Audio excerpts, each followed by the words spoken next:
Shri Vighneshwara enterprises furnitures and electronics Addanki road Darsi. మా showroom నందు అన్ని రకాల ప్రముఖ కంపెనీల home need items, office furnitures, electronics items సరసమైన రేట్లకే లభించును. ఎల్ఈడి టీవీలు, రెఫ్రిజిరేటర్స్, వాషింగ్ మిషన్స్, ఏసీలు, కూలర్లు, హోమ్ అప్లయన్సెస్ అన్ని రకాల కంపెనీ వస్తువులను 0% వడ్డీతో సులభ వాయిదా పద్ధతిలో పొందే అవకాశం కూడా కలదు. రండి, మీకు నచ్చిన వస్తువులను మా Shri Vighneshwara enterprises furnitures and electronics నందు సెలెక్ట్ చేసుకోండి.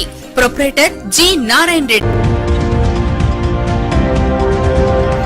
మనదర్శి వార్తలు ప్రేక్షకులకు నమస్కారం. క్రైస్తవులు వారి పవిత్ర పండుగైన గుడ్ ఫ్రైడేను ఈరోజు దర్శిలో ఘనంగా జరుపుకున్నారు. ప్రధానంగా పొదిలి రోడ్లోని సెయింట్ జేవియర్స్ అండ్ లయోలా విద్యా సంస్థల ప్రాంగణంలోని ఆర్సీఎం చర్చ్ ఫాదర్స్ సంయుక్త ఆధ్వర్యంలో యేసు శ్రమల మరణ స్మరణ దినం గుడ్ ఫ్రైడే కార్యక్రమమును భక్తి శ్రద్ధలతో యేసు శిలువ మార్గం 14 సన్నివేశముల ప్రదర్శనలతో ప్రజలకు తెలియజేస్తూ ఆర్సీఎం చర్చ్ వద్ద నుంచి గడియార స్తంభం వరకు నిర్వహించారు. ఈ కార్యక్రమంలో ముఖ్య అతిథులుగా నెల్లూరు నుంచి reverend father MC Sundar Rao, Pulivendula నుంచి రెవరెండ్ ఫాదర్ పి విజయ్ పాల్గొన్నారు. విచారణ గురువులు reverend father Sauri, reverend father Joseph Raju, reverend father Anand, అలాగే 7 గ్రామాల విచారణ ప్రజలు పాల్గొన్నారు. రెవరెండ్ ఫాదర్ ఎంసి సుందర్రావు ప్రజల్ని ఉద్దేశించి ప్రసంగించారు.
అనుగ్రహించి నాకు దయచేయండి.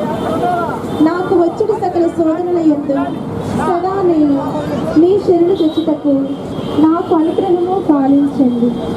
ఇక ఈనాటికి మేము ఎడబాయకుండినట్లు చేయండి. ఆమేన్. మీకు వెళ్ళినప్పుడు మీరు నాకు ద్వారాన్ని తెరిచి ఉంచండి అని చెప్తూ ఉన్నాడు. మరి అలాంటి సందర్భంలో మరి క్రీస్తు ప్రభు సాక్షాత్తు ఆయన్ని పరలోకంలోకి ఆహ్వానిస్తూ ఉన్నాడు.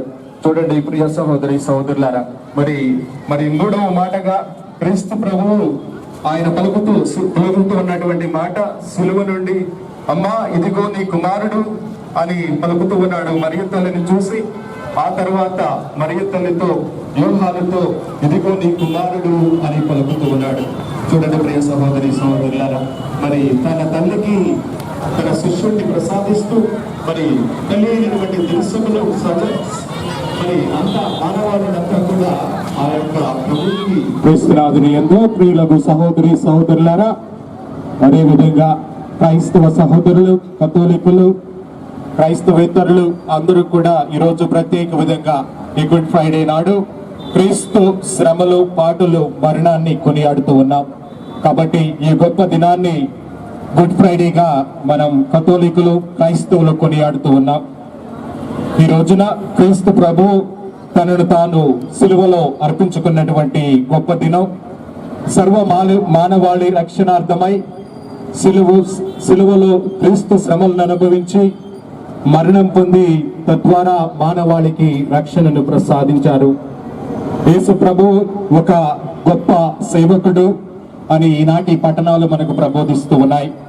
యేసు ప్రభువు కేవలము సేవకుడు మాత్రమే కాదు, సేవించడానికి మాత్రమే రాలేదు.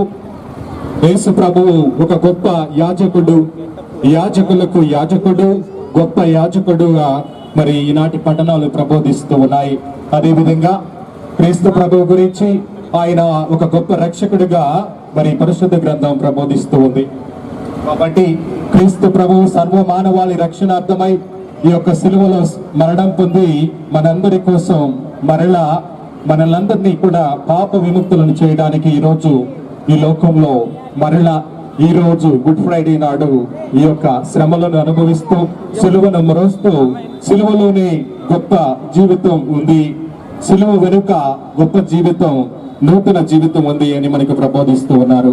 కాబట్టి ఈ యొక్క పర్వదినాన్ని కొనియాడుతున్నటువంటి కథోలికులైనటువంటి మనందరం, క్రైస్తవులైనటువంటి మనందరం కూడా మరి క్రైస్తవేతరులైనటువంటి మన సహోదరి సహోదరులకు, హిందూ సహోదరులకు, ముస్లిం సోదరులకు ఈ రోజు ప్రత్యేక విధంగా ఈ గుడ్ ఫ్రైడే శుభాకాంక్షలు తెలియజేస్తూ ఉన్నాం. మరి క్రీస్తు ప్రబోధించినటువంటి మరి గొప్ప ఆజ్ఞ, ఒకరినొకరు ప్రేమించుకునండి, నేను మేము ప్రేమించినట్లు ఇతరులను కూడా మీరు ప్రేమించాలి అని ప్రబోధిస్తూ ఉన్నారు. అదేవిధంగా మనం గమనించినట్లయితే యేసు సిలువ వేయడం ఒక కుట్ర, ఒక కుతంత్రంగా మనకి చెప్పబడుతూ ఉంది. ఇది అన్న వ్యూహమే అయినా అన్న, కైఫా, పిలాతు ఈ ముగ్గురు మాత్రమే క్రీస్తు ప్రభువు సిలువ మరణానికి పాత్రులు కారు, వాళ్ళు మాత్రమే బాధ్యులు కారు. మరి యూదులు మాత్రమే బాధ్యులు కాదు, రోమియులు మాత్రమే బాధ్యులు కాదు. యేసు సిలువ వేయబడడానికి ఈ లోకంలో ఉన్నటువంటి మనందరం కూడా, ప్రపంచ జనాభా మనుషులందరూ కూడా బాధ్యులే అనేటువంటి సత్యాన్ని మనం ఈరోజు గుడ్ ఫ్రైడే సందర్భంగా గుర్తించాలి. మన పాపముల కొరకే క్రీస్తు ప్రభు ఈ లోకంలో ఈ సిలువను మోసి ఎన్నో శ్రమలను అనుభవించినట్లుగా మనం చూస్తూ ఉన్నాం. యేసు ప్రభు ఈనాడు సిలువ మీద 28 ప్రవచనాలను నెరవేరుస్తూ ఉన్నాడు. ఆయన ఈ యొక్క లోకంలో జన్మించినప్పుడు మరి చిట్ట చివరి వరకు ప్రవక్తల ప్రవచనాలన్నింటినీ కూడా నెరవేరుస్తూ ఈ యొక్క 28 ప్రవచనాలను నెరవేరుస్తున్నట్లుగా మనం చూస్తూ ఉన్నాం. జగద్రక్షకుడైనటువంటి యేసు ప్రభు సిలువ వేయబడినప్పుడు సిలువలో చివరిగా 7 మాటలు పలికినట్లు మనం వింటూ ఉన్నాం. పరిశుద్ధ గ్రంథం ప్రబోధిస్తూ ఉంది, పరిశుద్ధ గ్రంథంలో మనం చదువుతూ ఉన్నాం, ధ్యానిస్తూ ఉన్నాం. మరి ఇది పర్వదినాన ప్రభు సిలువలో పలికినటువంటి 7 మాటలు, చివరి మాటలు అపారమైనటువంటి ఆధ్యాత్మిక సత్యాన్ని, అపారమైనటువంటి ఆధ్యాత్మిక సంబంధాన్ని మనకు తెలియజేస్తూ ఉన్నాయి. మరి ఈ యొక్క సిలువలో గొప్ప ఆధ్యాత్మిక ఆధ్యాత్మిక సంపద క్రైస్తవులకు అందరికీ కూడా ఉంది అని తెలియజేస్తూ ఉన్నాయి. ప్రభువు పలికినటువంటి ఈ 7 చివరి మాటలు 7 కిటికీల వంటివి మన జీవితానికి. మరి ఏ విధంగానైతే వీటి గుండా, ఈ కిటికీల గుండా, ఈ మాటల గుండా దేవుని యొక్క సత్యాన్ని, దేవుని యొక్క నిత్యత్వాన్ని, దేవుని యొక్క యథార్థమైనటువంటి దయార్థ హృదయాన్ని, మరి దయా హృదయాన్ని మనం చవి చూడగలుగుతూ ఉన్నాం. కాబట్టి ప్రియ సహోదరి సహోదరులారా, మరి మనందరం కూడా క్రీస్తు బోధిస్తున్నటువంటి ఈ యొక్క సత్యాన్ని, నిత్య జీవితాన్ని ప్రసాదించడానికి ఈ లోకంలో ఆయన సిలువలో మరణించి ఉన్నారు. మరి దయను, కరుణను మరి మనందరికీ కూడా ప్రబోధిస్తూ ఉన్నారు. మరి మానవాళిగా మనందరం ఈ లోకంలో జీవిస్తూ ఉన్నప్పుడు ఆ యొక్క దయను, ఆ యొక్క కరుణను మనందరం కూడా ప్రపంచ మానవాళికి బోధించాలి. బోధించడమే కాదు, జీవించాలి. మన జీవితంలో క్రీస్తు ప్రభు ఏ విధంగానైతే సిలువలో తనను తాను అర్పించుకుంటూ సాక్షాత్తు ఆయన మరి మనందరి కోసం మరణించాడు. కాబట్టి మరి ఈ రోజున ఆ దయ, కనికరం, కృపను మనందరం కూడా ఇతరులకు చూపించగలగాలి.